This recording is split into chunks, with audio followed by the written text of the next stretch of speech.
தற்போதைய செய்தி டிடிவி தினகரனுக்கு ஜாமீன் வழங்கி டெல்லி நீதிமன்றம் உத்தரவிட்டிருக்கிறது. இரட்டை இலை சின்னத்தை பெற கையூட்டு தர முயன்ற வழக்கில் டிடிவி தினகரன் கைதானார். நிபந்தனைகளின் அடிப்படையில் டெல்லி நீதிமன்றம் தினகரனுக்கு ஜாமீன் வழங்கியிருக்கிறது. டிடிவி தினகரன் மற்றும் அவரது நண்பர் மல்லிகார்ஜுனா இருவரும் பாஸ்போர்ட்டுகளை நீதிமன்றத்தில் ஒப்படைக்க வேண்டும் என்ற நிபந்தனையையும் நீதிமன்றம் விதித்துள்ளது.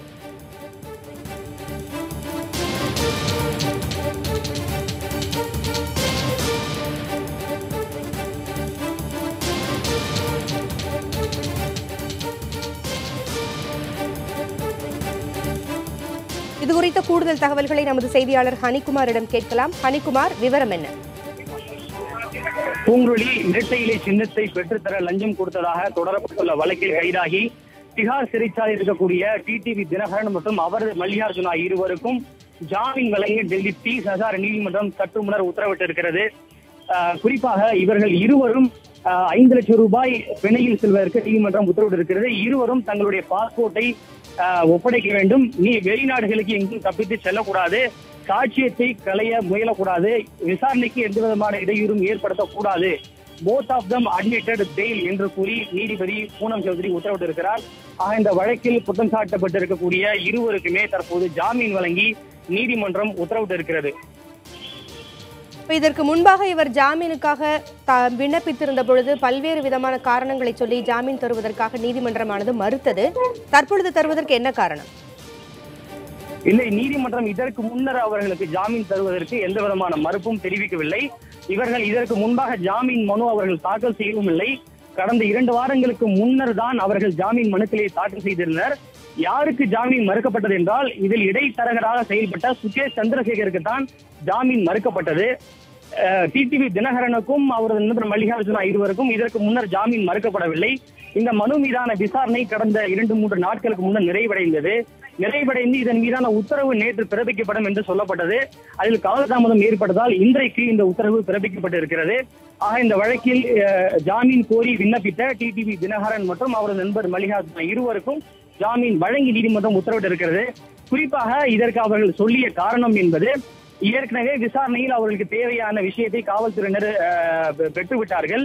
இந்த conspiracy has not yet been established என்று சொல்லியிருக்கிறார்கள். இவர்கள் மீதான குற்றச்சாட்டு தற்போது வரைக்கும் இன்னும் உறுதி செய்யப்படவில்லை. அதே போல இந்த வழக்கில் குற்றம் சாட்டப்பட்டிருக்கக்கூடிய பப்ளிக் சர்வெண்ட், அதாவது தேர்தல் ஆணையத்தை சார்ந்த அதிகாரிகள் இதுவரை அடையாளம் காணப்படவில்லை. எனவே இவற்றை எல்லாம் அடிப்படையாக கொண்டு இவர்களுக்கு ஜாமீன் வழங்குவதாக நீதிபதிகள் சொல்லியிருக்கிறார். இருந்தாலும் கூட நிபந்தனைகளையும் விதித்திருக்கிறார்கள். இவர்கள் don't hamper the investigation and don't tamper the evidence, அதாவது சாட்சியங்களை கலைக்கவோ விசாரணைக்கு இடையூறு ஏற்படுத்தவோ முயலக்கூடாது, பாஸ்போர்ட்டை ஒப்படைக்க வேண்டும், 5 லட்சம் ரூபாய் மதிப்பிலான பாண்டின் அடிப்படையில் பிணையில் செல்லலாம் என்று நீதிபதி தெரிவித்திருக்கிறார். ஹனிகுமார், நீங்கள் சொன்னது போல நீதிமன்றம் இவருடைய ஜாமீனை மறுக்கவில்லை. ஆனால் ஜாமீன் வழங்கக்கூடாது என்று அரசு வழக்கறிஞர்கள் தொடர்ந்து பல்வேறு விதமான காரணங்களை சொல்லி வந்தார்கள். இந்த முறை அவர்களுடைய வாதம் என்னவாக இருந்தது? இன்றைக்கு யாரினுடைய வாதங்களும் கேட்கப்படவில்லை. இந்த மனு மீதான இருதரப்பு வாதங்கள், அதன் மீதான பிரதிவாரம் எதிர்வாரம் எல்லாமே கடந்த முறை விசாரணையில் நிறைவடைந்து விட்டது. கடந்த விசாரணையின் போதுதான் காவல்துறையின் தரப்பில் இவர்களுக்கு ஜாமீன் வழங்குவதற்கு கடுமையான ஆட்சேபங்களை தெரிவித்திருந்தார்கள். குறிப்பாக தினகரன் ஒரு முக்கியமான ஒரு நபர். He is the main influential person. He may influence the witnesses and hamper the investigation. இவரை ஜாமீனில் வெளியே விட்டால் தன்னுடைய செல்வாக்கை பயன்படுத்தி விசாரணைக்கு இடையூறு ஏற்படுத்தக்கூடும், சாட்சியங்களை கலைக்க நேரிடும். இவர் முக்கியமான அரசியல் ஒரு பிரமுகராகவும் இருக்கிறார்.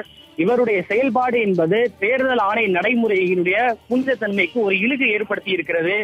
இவர் செய்த அந்த குற்றம் என்பது இயற்கையிலே மிகவும் சீரியஸான ஒரு தன்மை உடையது. இவற்றையெல்லாம் அடிப்படையாக வைத்து பார்க்கும்போது இவருக்கு ஜாமீன் வழங்கக்கூடாது என்று காவல்துறையின் தரப்பிலே கடுமையான எதிர்ப்பை பதிவு செய்திருந்தார்கள். அது மட்டுமில்லாமல் அதற்கு உதாரணமாக டிடிவி தினகரன் தன்னுடைய செல்போனை டெஸ்ட்ராய் செய்து விட்டார், அழித்து விட்டார் என்கிற குற்றச்சாட்டையும் காவல்துறை முன்வைத்திருந்தது.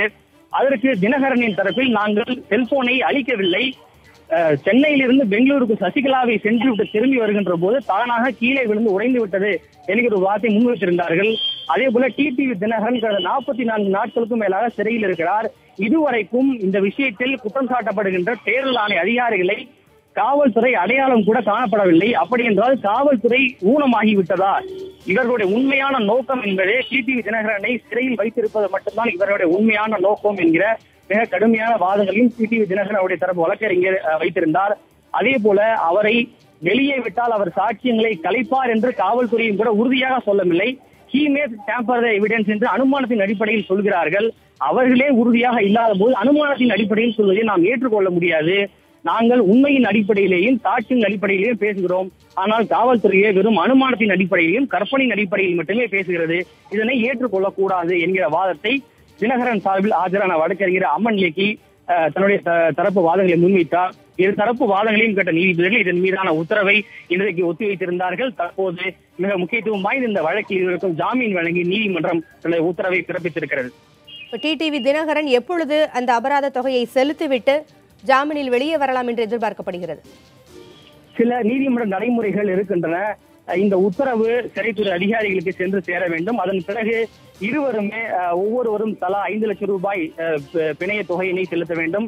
அதற்கு யாரேனும் தங்களுடைய ஜாமீனை அவர்கள் கொடுக்க வேண்டும். இந்த சில நீதிமன்ற நடைமுறைகள் அனைத்தும் முடிந்த பிறகு டிடிவி தினகரன் நாளையோ அல்லது நாளை மறுநாளோ சிறைச்சாலையில் இருந்து வெளியே வருவார்.